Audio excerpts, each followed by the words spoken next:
জয়নগরের নিষ্পাপ বিজয়ের ওপর নির্মম শারীরিক অত্যাচার চালানো হয়েছে। অন্তত ময়না তদন্তের রিপোর্টে সেই বিষয়ে প্রমাণ মিলেছে। সোমবার 7 অক্টোবর কল্যাণীর জেএনএম হাসপাতালে ময়না তদন্ত হয় বিজয়ের দেহর। প্রসঙ্গত, কলকাতা হাইকোর্টের নির্দেশে কল্যাণী এইমস এর বিশেষজ্ঞরা কল্যাণী জেএনএম হাসপাতালে পুলিশ মর্গে গিয়ে ময়না তদন্ত করেন। ময়না তদন্তের প্রাথমিক রিপোর্ট অনুযায়ী বিজয়কে শ্বাসরোধ করে হত্যা করা হয়েছে। তার আঘাতের চিহ্ন মিলেছে। তাহলে বুঝতেই পারছেন যে মৃত্যুর আগে ঠিক কি নির্মম কষ্ট পেয়েছিল সে। ইতিমধ্যেই আদালতের নির্দেশে এই মামলার এফআইআর এ পক্সোর 6 নম্বর ধারা যুক্ত করা হয়েছে। এই নিয়ে আমার কলিগ রাজেশ সাহার একটি রিপোর্ট দেখাবো আপনাদের। চালাও। আমি আরে আজকাল মেয়েরা প্লেন চালাচ্ছে। চলো সখী উড়লে আনমোল ড্রিম লাইট খাস্তা বিস্কুট, খুব তাড়াতাড়ি শিখে গেলে। কাল থেকে প্লেন চালাতে শিখবো। স্বাদ স্বপ্নের। জয়নগর কাণ্ডে অবশেষে পশ্চিমবঙ্গ পুলিশ পক্সো ধারা যুক্ত করলো মামলায়। ইতিমধ্যে জানা যাচ্ছে পুলিশ সূত্রে পক্সো আইনের 6 নম্বর ধারা যুক্ত করা হয়েছে মামলায়, যে কারণে ভর্ৎসিত হতে হয়েছিল পশ্চিমবঙ্গ পুলিশকে কলকাতা হাইকোর্টে প্রশ্ন উঠেছিল যে 18 বছরের নিচে বয়স হওয়া সত্ত্বেও নির্যাতিতার তারপরও কেন পুলিশ পক্সো আইনে মামলা রুজু করেনি, এই প্রশ্ন উঠেছিল কলকাতা হাইকোর্টে। এবং কলকাতা হাইকোর্ট নির্দেশ দিয়েছিল যাতে পক্সো ধারা যুক্ত করা হয়, এবং সেই নির্দেশ মেনে জয়নগর থানা ইতিমধ্যেই পক্সো ধারা যুক্ত করেছে। আমরা জানতে পারছি পক্সো আইনের 6 নম্বর ধারা যুক্ত করা এফআইআর এ। এবং এই মুহূর্তে আমরা রয়েছি ঘটনাস্থলে, যে সেই ঘটনাস্থল যেখানে নির্যাতিতার দেহ পাওয়া গিয়েছিল। একবার ছবিটা দেখাতে বলবো ক্যামেরা পার্সন সাত্তকী আচার্যকে, ছবিটা দেখাতে বলবো। এই যে এইটার একটা দালান ঘর দেখা যাচ্ছে, একটি দোকান শাটার বন্ধ, তার ঠিক পেছনে যে জলাভূমি দেখতে পাচ্ছি, যে সেই জলাভূমিতেই কিন্তু 10 বছরের সেই ছোট্ট নির্যাতিতার দেহ পাওয়া যায়। গত শুক্রবার দিন দুপুরবেলা সে টিউশন পড়তে যাওয়ার নাম করে বেরোয় এবং রাত হয়ে যাওয়ার পরেও সে বাড়ি না ফেরাতে বাড়ির লোকেরা, পরিবারের সদস্যরা চিন্তিত হয়ে পড়েন এবং তারা পুলিশ ফাঁড়ির দ্বারস্থ হন। অবশেষে রাত 12:30 নাগাদ জয়নগর থানায় এফআইআর হয় এবং তদন্ত শুরু করে পুলিশ তদন্ত নেমেই কিন্তু যে মূল অভিযুক্তকে পাকড়াও করা হয় এবং তাকে বাড়ি থেকে তুলে নিয়ে এসে যখন তাকে জেরা করা হয়, সেই সময় কিন্তু মোস্তাকিন সর্দার যে মূল অভিযুক্ত, সে স্বীকার করে ফেলে যে ওই ছোট্ট নির্যাতিতাকে সে হত্যা করেছে নির্যাতনের পর, এবং তাকে স্বীকার করাতে বেশি বেগ পেতে হয়নি, কারণ পুলিশ সূত্রে দাবি তার মধ্যে না ছিল কোনো অনুতাপ, না সে এই কৃতকর্মের জন্য বিন্দুমাত্র চিন্তিত ছিল। কারণ এত বড় অপরাধের ঘটনা ঘটানোর পর সে বাড়িতে গিয়ে রাতের খাবার খেয়ে নিশ্চিন্তে ঘুমিয়ে পর্যন্ত পড়েছিল, এবং তারপরে পুলিশ তার বাড়ি থেকে তুলে নিয়ে আসে এবং তাকে জেরা করে গোটা ঘটনাটি সামনে আনে এবং তাকে জিজ্ঞাসা করে এই ঘটনাস্থলে নিয়ে আসে জয়নগর থানার পুলিশ। এই মুহূর্তে সেই ঘটনাস্থলে আমরা রয়েছি এবং তাকেই ঘটনাস্থল চিহ্নিত করতে নির্দেশ দেওয়া হয় যে ঠিক কোথায় এই পাশবিক নির্যাতন সে চালিয়েছিল।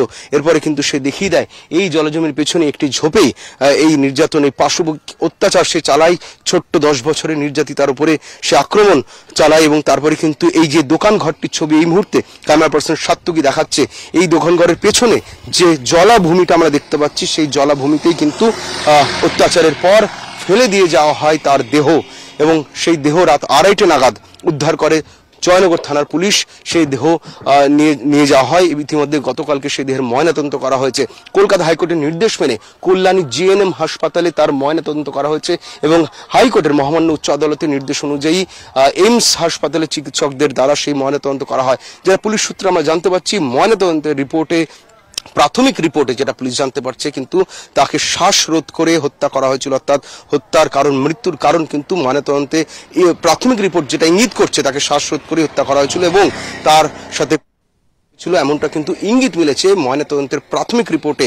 এবং পাশাপাশি পক্সো অ্যাক্ট যেহেতু যুক্ত করা হয়েছে, অভিযুক্তকে ধৃতকে কিন্তু আজকে নতুন করে পক্সো আদালতে পেশ করা হচ্ছে এবং নতুন করে পুলিশ 7 দিন হেফাজতে চেয়ে আজকে আবেদন করছে। প্রসঙ্গত, এখানকার মা দুর্গারা তারা এবার বলছেন যে তারা লক্ষ্মীর ভান্ডার চান না। তারা তাহলে চান, তারা চাইছেন যে লক্ষ্মীর প্রাণনাশের বিচার হোক। এই স্লোগান তুললেন কুলতলির প্রতিবাদী মা বোনেরা। প্রসঙ্গত, কুলতলিতে বিজয়ের দেহ নিয়ে গ্রামের রাস্তায় মিছিল করেন প্রতিবাদীরা। গ্রামে ঢোকার রাস্তায় গুড়ি ফেলে আটকে দেওয়া হয়। সেখানেই এই মিছিল থেকে তারা বলেন যে মমতা লক্ষ্মীর ভান্ডার চাই না, লক্ষ্মীদের নিরাপত্তা চাই, লক্ষ্মীরা গ্রামে সুরক্ষিত নয়, আগে গ্রামের লক্ষ্যের বিচার হোক, তারপর লক্ষ্মীর ভান্ডার। এই হুঙ্কার দিয়ে গাছের গুড়ি ফেলে পথ অবরোধ করেন কুলতলির গ্রামবাসীরা। দেখুন।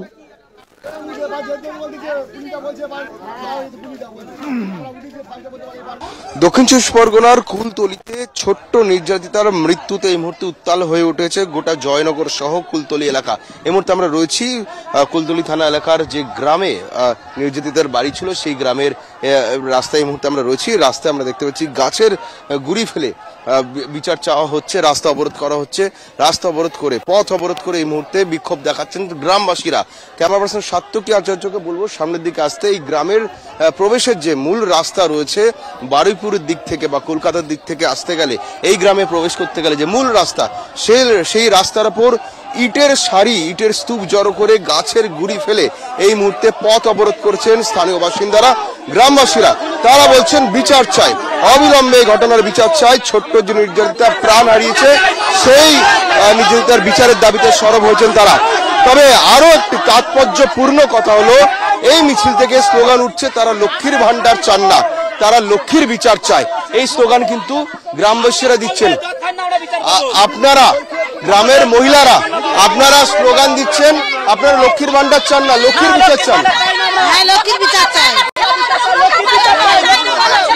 লক্ষ্মীর ভান্ডার আমরা চাই না, ওরকমই সরকার চাই না, ওরকমই সরকার চাই না, লক্ষ্মীর ভান্ডার চাই না। সরকার আমাদের দরকার নেই। যেখানে মেয়েরা সুরক্ষা নাই সেখানে কি হবে লক্ষ্মীর ভান্ডার? কি হবে ওই সরকার থেকে? মহিলা সরকার আমাদের চাই না, লক্ষ্মীর ভান্ডার চাই না। আমরা ছেলে আমাদের সুরক্ষা চাই, সুরক্ষা চাই, আমরা লক্ষ্মীর ভান্ডার। আপনাদের সুরক্ষা চাই, লক্ষ্মীর ভান্ডার চাই না?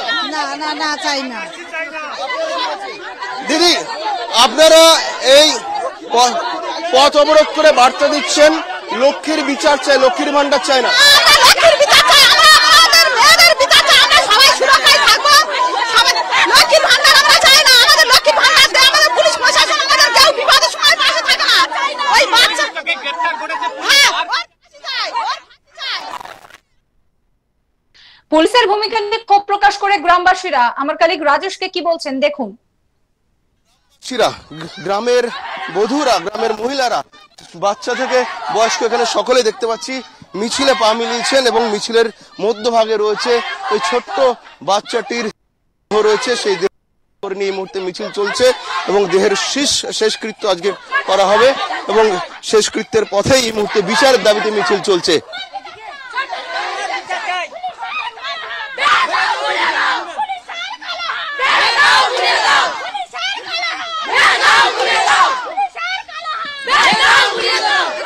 দিদি একবার কথা বলবো। দাদা, দিদি পুলিশের বিরুদ্ধে এই মুহূর্তে আপনাদের কি কি ক্ষোভ? সাবস্ক্রাইব করবেন আজ তাক বাংলার ইউটিউব চ্যানেলকে, ফলো করবেন হোয়াটসঅ্যাপ চ্যানেলও।